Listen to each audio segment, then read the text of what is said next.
জিবরাইল আলাইহিস সালামকে ডাক দিয়ে বললেন, জিবরাইল যাও যাও, ওই যে খ্রিস্টানদের গোরস্থান দেখা যায়, খ্রিস্টানদের গোরস্থানের ওখানে যাও। আল্লাহ দুনিয়াতে মুসলমানদের কবরস্থানে যেতে বললেন না, অন্য কোনো জায়গায় আপনি যেতে বললেন না, আপনি খ্রিস্টানদের গোরস্থানে কেন যেতে বললেন? জিবরাইল তোমাকে যা বলতেছে তুমি তাই করো। আল্লাহ কি করবে বলেন? জিবরাইল ওই খ্রিস্টানদের গোরস্থানের ওইখানে যেই সমস্ত আযাবের ফেরেশতারা আছে তাদেরকে গিয়ে বলবা, এইখানে আল্লাহ রব্বুল আলামিন খ্রিস্টানদের কবরের আযাবকে 3 দিন মুক্ত করে দিয়েছেন। জোরে বলুন সুবহানাল্লাহ। আউযু বিল্লাহি মিনাশ শাইতানির রাজীম। বিসমিল্লাহির রাহমানির রহিম। হুয়াল্লাযী আরসালা রাসূলাহু বিল হুদা ওয়া দীনিল হাক্কি লিইয়ুযহিরাহু আলাদ দীনি কুল্লিহি ওয়ালাউ কারিহাল মুশরিকুন। জোরে বলুন আল্লাহু আকবার। আল্লাহ রাব্বুল আলামিন পবিত্র কুরআনুল কারীমের ভিতরে বলেন, হুয়াল্লাযী তিনি সেই সত্তা যিনি, আরসালা রাসূলাহু বিল হুদা ওয়া দীনিল হাক্কি লিইয়ুযহিরাহু আলাদ দীনি কুল্লি। তিনি সেই সত্তা যিনি তার নবী বিশ্ব নবী জনাবে মুহাম্মদ রাসূলুল্লাহ সাল্লাল্লাহু আলাইহি ওয়াসাল্লামকে এই ধরাধামে এই জন্য পাঠিয়েছেন। বাবা, যেই মানুষগুলো গাছের পূজা করে, যেই মানুষগুলো মাছের পূজা করে, যেই মানুষগুলো আগুনের পূজা করে, যেই মানুষগুলো দেবদেবীর পূজা করে, এই মানুষদেরকে ফিরিয়ে এক আল্লাহর একত্ববাদে বিশ্বাস স্থাপন করানোর জন্য আমার আল্লাহ রাব্বুল আলামিন আমার দয়াল নবীকে এই পৃথিবীতে পাঠিয়েছেন। একবার জোরে বলা যাবে কি সুবহানাল্লাহ? আল্লাহ রাব্বুল আলামিন পবিত্র কুরআনুল কারীমের ভিতরে বলেন, কুল ইয়া আইয়ুহান নাসু ইন্নী রাসূলুল্লাহি ইলাইকুম জামিআ। কুল, হে নবী আপনি মানুষদেরকে বলে দেন, ইয়া আইয়ুহান নাস, হে লোক সকল তোমরা শুনে নাও, জেনে নাও, ইন্নী রাসূলুল্লাহ, নিশ্চয়ই আমি আল্লাহ পাকের পক্ষ হতে হলাম রাসূল, জামিআ, সকলের জন্য।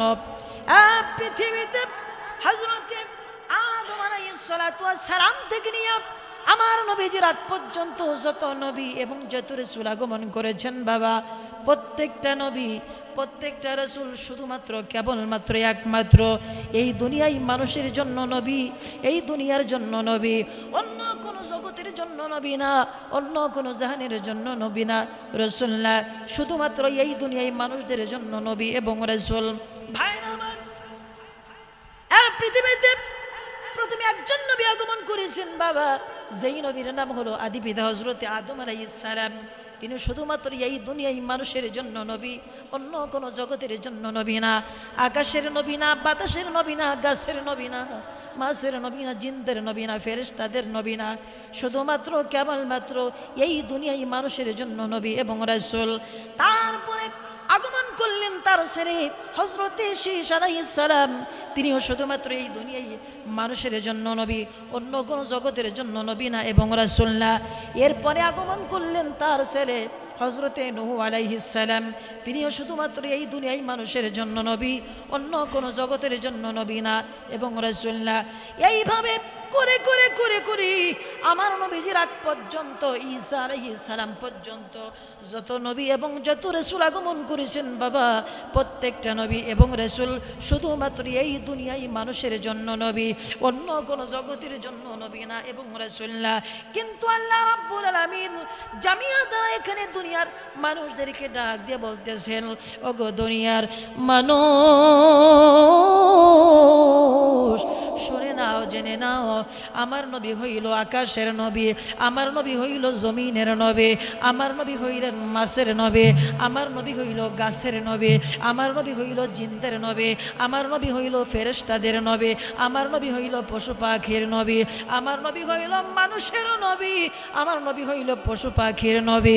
ওগো দুনিয়ার মানুষ, আমার নবী শুধুমাত্র এই দুনিয়ায় মানুষের জন্য নবী না, আমার নবী হইলেন তামাম জাহান, তামাম কুল কায়নাতের জন্য নবী এবং রাসূল। একবার চিৎকার করে বলা যাবে কে সুবহানাল্লাহ। ইয়া রাসূলাল্লাহ, ইয়া হাবিবাল্লাহ, ইয়া রাসূলাল্লাহ, ইয়া হাবিবাল্লাহ, জোরে ইয়া রাসূলাল্লাহ।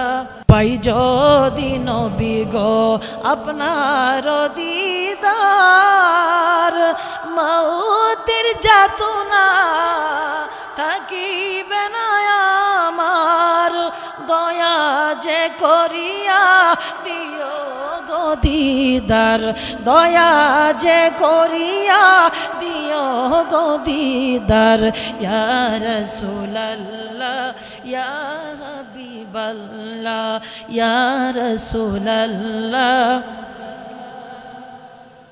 শাফায়াতের অধিকার হাতেতে আপনার, করাইবেন নবী গো মোরা উম্মত গুনাহগার, আপন হাতে পিলাইবেন কৌসার, আপন হাতে পিলাইবেন কৌসার।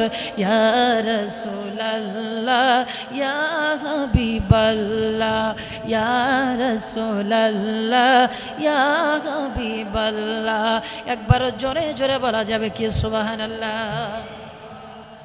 আব্বা জানেন আমার,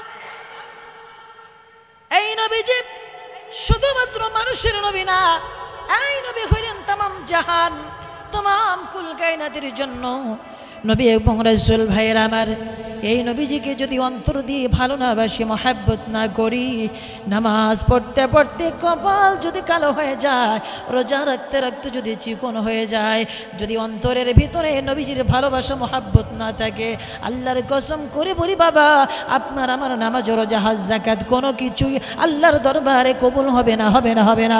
একবার জোরে বলুন কথা ঠিক কি ঠিক না? ভাইরা, নবীজি আমার বসা আছেন, সাহাবারা সামনে বসা।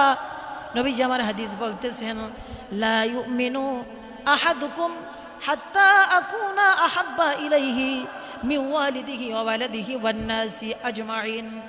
ও আমার সাহাবারা, তোমরা ততক্ষণ পর্যন্ত পরিপূর্ণ ঈমানদার হতে পারবে না, তোমরা ততক্ষণ পর্যন্ত মুমিন হতে পারবে না, যতক্ষণ পর্যন্ত না তোমরা তোমাদের জীবনের চাইতে, তোমরা তোমাদের ধন সম্পদের চাইতে, তোমরা তোমাদের সন্তান সন্ততির চাইতে আমি নবী, বিশ্ব নবী, মায়ের নবীজিকে মহব্বত না করবে, ততক্ষণ পর্যন্ত তোমরা পরিপূর্ণ ঈমানদার হতে পারবে না। বিশ্ব নবী জনাবে মুহাম্মদ রাসূলুল্লাহ সাল্লাল্লাহু আলাইহি ওয়াসাল্লামের সামনে বসা ছিলেন হযরত ওমর ফারুক আযম রাদিয়াল্লাহু তাআলা আনহু।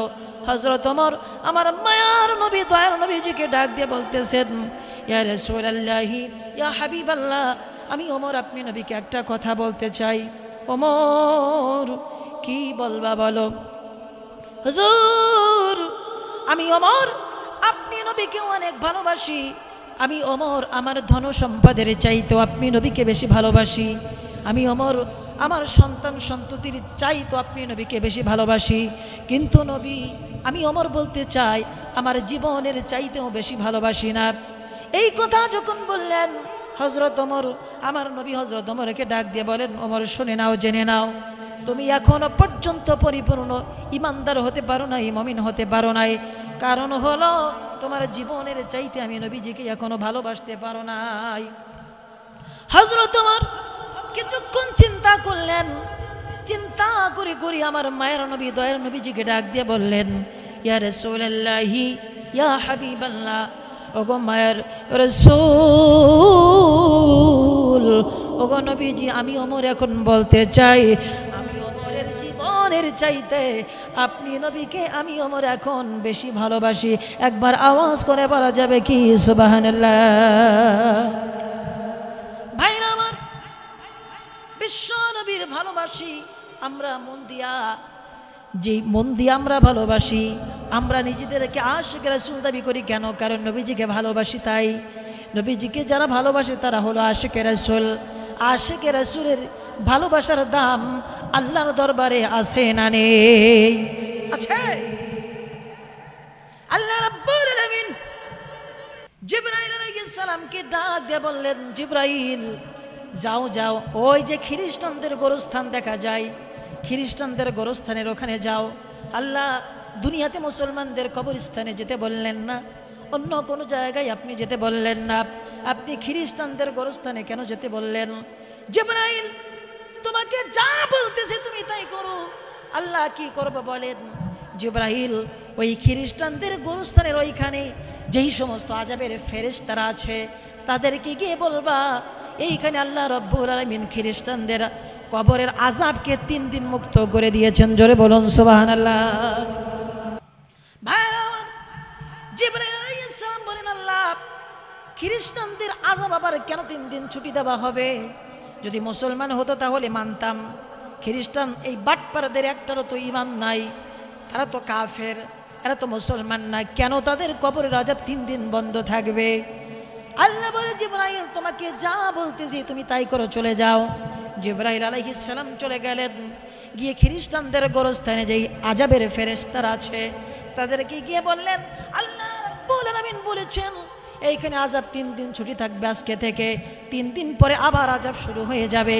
আযাবের ফেরেশতারা জিবরাইল আলাইহিস সালামকে ডাক দিয়ে বললেন, ওগো আমাদের লিডার জিবরাইল, শোনেন, আপনি মনে হয় ভুল শুনেছেন, আল্লাহ মনে হয় আযাব বাড়াইতে বলেছে, আপনি মনে হয় শুনেছেন আযাব কমাইতে। আপনি আবার চলে যান আল্লাহর কাছে, আল্লাহর কাছ থেকে বিস্তারিত তাফসীর শুনে আসেন, এরপরে আমরা আপনার কথা শুনব। জিবরাইল আলাইহিস সালাম চলে গেলেন আল্লাহর কাছে, গিয়ে বললেন, আল্লাহ আমি তো বুঝি না, আপনার ওই ফেরেশতারা তারাও তো বুঝে না, আল্লাহ কিসের জন্য আযাব 3 দিন বন্ধ থাকবে? আল্লাহ দয়া করে একটু মেহেরবানি করে বলুন। আল্লাহ পাক বলে, জিবরাইল শোন রে, তাদের আযাব বন্ধ থাকার একটা কারণ হলো, আমি আল্লাহ পাক তো জানি ওই খ্রিস্টানদের একটারও ঈমান নাই, তাদের আমার নবীর প্রতি কোনো ভালোবাসাও নাই, তাদের আমলও নাই। কিন্তু জিবরাইল গতকালকে রাত্রে আমার একজন আশিকের রাসূলের প্রেমের খেলা হয়ে গিয়েছে, যার কারণে এই খ্রিস্টানদের এই গোরস্থানে আমি আল্লাহ রাব্বুল আলামিন তাদেরকে 3 দিন আযাব মুক্ত করে দিয়েছি। জোরে বলুন সুবহানাল্লাহ। আল্লাহ প্রেমের খেলা কি হয়েছে আর প্রেমিকটা কি একটু জানতে চাই। প্রেমিকটাকে আল্লাহ পাক বলে, জিবরাইল আমার নবী বিশ্ব নবী জনাবে মুহাম্মদ রাসূলুল্লাহ সাল্লাল্লাহু আলাইহি ওয়াসাল্লাম তিনি এখন জাহিরিভাবে এই দুনিয়াতে নাই। জিবরাইল কিন্তু আমার নবীজির একজন আশিক, নবীজির হিজরতের সাথী হযরতে সিদ্দিক আকবর আবু বকর রাদিয়াল্লাহু তাআলা আনহু, তিনি আমার নবীজির একটা আমল করতেছিলেন গতকালকে। ওগো জিবরাইল, আমার নবীর একটা সুন্নাত হলো রাত্রেকালীন সময় যখন খেয়ে দিয়ে ঘুমাতে যেত তখন চিরুনি দিয়া দাড়ি মোবারকটা আশ্রাইতে আশ্রাইতে তারপর ঘুমাতে যেত। ওগো জিবরাইল, আমার নবী নাই, কিন্তু আমার নবীর এই আমলটা করতেছিল হযরত আবু বকর গতকালকে রাত্রে চিরুনি দিয়া দাড়ি মোবারকটা আবু বকর আশ্রাইতে ছিল। আশ্রাইতে আশ্রাইতে আশ্রাইতে হঠাৎ করে তার দাড়ি থেকে 3টা দাড়ি জমিনে ঝরে পড়ল। পড়ার পরে এই 3টা দাড়ি এটা হঠাৎ করে দমকা হাওয়া ঝড় উঠে গেল। ওই ঝড় এই 3টা দাড়ি উড়িয়ে উড়িয়ে উড়িয়ে দুনিয়ার মুসলমানদের গোরস্থানে নিয়ে গেল না, দুনিয়ার অন্য কোনো জায়গায় নিয়ে গেল না, এই 3টা দাড়ি মোবারক উড়িয়ে উড়িয়ে খ্রিস্টানদের গোরস্থানের ওখানে নিয়ে ফেললো। ওগো জিবরাইল, ওই খ্রিস্টানদের কোনো পাওয়ার না থাকতে পারে, ওই বেঈমানদের কোনো পাওয়ার না থাকতে থাকতে পারে, জিব্রাইল কিন্তু আমার আশিকের রাসূল আবু বকরের দাড়ি তো বড় পাওয়ার আছে। ওগো জিব্রাইল, আমার আশিকের রাসূলের দাড়ির পাওয়ারের কারণে আমি আল্লাহ রাব্বুল আলামিন এই খ্রিস্টানদের আযাব 3 দিন ছুটি দিয়েছি। জোরে বলুন সুবহানাল্লাহ। তাহলে আশিকের রাসূলের দাড়িরও পাওয়ার আছে না? আছে না ভাইরা আমার? আপনি আমি কবরে চলে যাব, আপনার আমার আত্মীয় স্বজন, সন্তানাদি, স্ত্রী পুত্র, পিতামাতা সবাই কাঁদবে। কবরে কি আমাদের সাথে কেউ যাবে? বলেন কেউ যাবে? কিন্তু ওই কবরে একজন থাকবে আপনার আমার সাথী, তিনি হলেন বিশ্ব নবী জনাবে মুহাম্মদ রাসূলুল্লাহ সাল্লাল্লাহু আলাইহি ওয়াসাল্লাম। 3টা প্রশ্ন করা হবে, মান রাব্বুকা ওয়া মা দীনুকা ওয়া মান নাবিয়ুকা। 3টা প্রশ্ন করা হবে। কোন কোন বর্ণনায় এসেছে 2টা প্রশ্ন করার পর 3 নাম্বার যে প্রশ্ন, ওয়া মান নাবিয়ুকা, তোমার নবীকে। এইখানে হাদিসের ভিতরে এসেছে ওয়া মা কুনতা তাকুনু ফি হাযার রাজুল তাকুলু ফি হাযার রাজুল, এই কথা বলে দেওয়া হবে। তার মানে নবীজির একটা ছবি বা নবীজি ওইখানে উপস্থিত থাকবেন এবং ফেরেশতারা বলবে, এই যে লোকটাকে দেখতে পাচ্ছ, এই লোকটাকে কি তুমি চিনো নাকি? ওই দিন যদি আপনি আর আমি আশিক রাসূল হই, নবীজির মোহাব্বতে পাগল হয়ে থাকি, নবীজির প্রেমিক হয়ে থাকি, নবীজির উম্মত হয়ে থাকি, ওই দিন আপনি আর আমি বলতে পারবো তিনি হলেন আপনার নবী, আমার নবী, বিশ্ব নবী জনাবে মুহাম্মদ রাসূলুল্লাহ সাল্লাল্লাহু আলাইহি ওয়াসাল্লাম। ভাইরা, একদিন তো আমাদের পৃথিবীর থেকে চলে যাওয়া লাগবে, তাই না? কবরে, হাসরে, মিজানে, ফুলসিরাতে সব জায়গায় একজনকে পাবো, তিনি হলেন আমাদের নবী জনাবে মুহাম্মদ রাসূলুল্লাহ সাল্লাল্লাহু আলাইহি ওয়াসাল্লাম। ভাইরা আমার, আমরা যে দুনিয়া থেকে বিদায় নিব, এই সময়টা অনির্দিষ্ট না, এই সময়টা হচ্ছে নির্দিষ্ট। হয়তো আপনি আর আমি জানি না, যার যেই সময় মরণ লেখা থাকবে ওই সময় সে দুনিয়া থেকে বিদায় নেবে। 1 সেকেন্ড এই দিকে আর 1 সেকেন্ড ওই দিকে সে করতে পারবে না। কথা বলুন ঠিক কিনা? এইটা আমি আশিকুজ্জামানের কথা না, আল্লাহ রাব্বুল আলামিন পবিত্র কোরআনুল কারীমের ভিতরে বলেন, ফাইজা জা আজালুহুম লা ইস্তাখিরুনা সাআতাও ওয়া লা ইস্তাকদিমুন। ও তোর গুনাহ দিন ফুরিয়ে যাবে, যৌবনে লাগবে মাটি, ওই দেখো ডাকিতাছে রে তোমায় কবরের মাটি। ঠিক না? সন্ধ্যার আগে যেদিন ডুবে রে বেলা,